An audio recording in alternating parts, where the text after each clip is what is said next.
اعوذ باللہ من الشیطان الرجیم بسم اللہ الرحمن الرحیم القارعۃ کھڑکھڑانے والا واقعہ ملقارعۃ کیا ہے کھڑکھڑانے والا واقعہ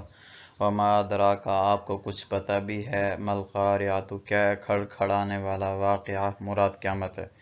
یوم جس دن یکون ہو جائیں گے الناس لوگ کل فراش بکھرے ہوئے المبسوس پتنگوں کی طرح وَتَكُونُ الْجِبَالُ اور ہو جائیں گے پہاڑ کالعہن رنگی ہوئی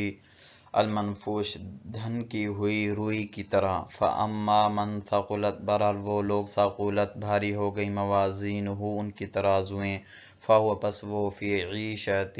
راضیہ وہ من پسند عیش میں ہوں گے وَأَمَّا مَنْ خَفَّتْ موازینہ وہ لوگ جن کی ترازویں ہلکی ہو گئیں فَأُمُّهُ ہاویہ ان کا ٹھکانہ گڈھا ہے وما ادراک ما ہی آپ کو کیا معلوم وہ کیا ہے نار حامیہ دہکتی ہوئی آگ ہے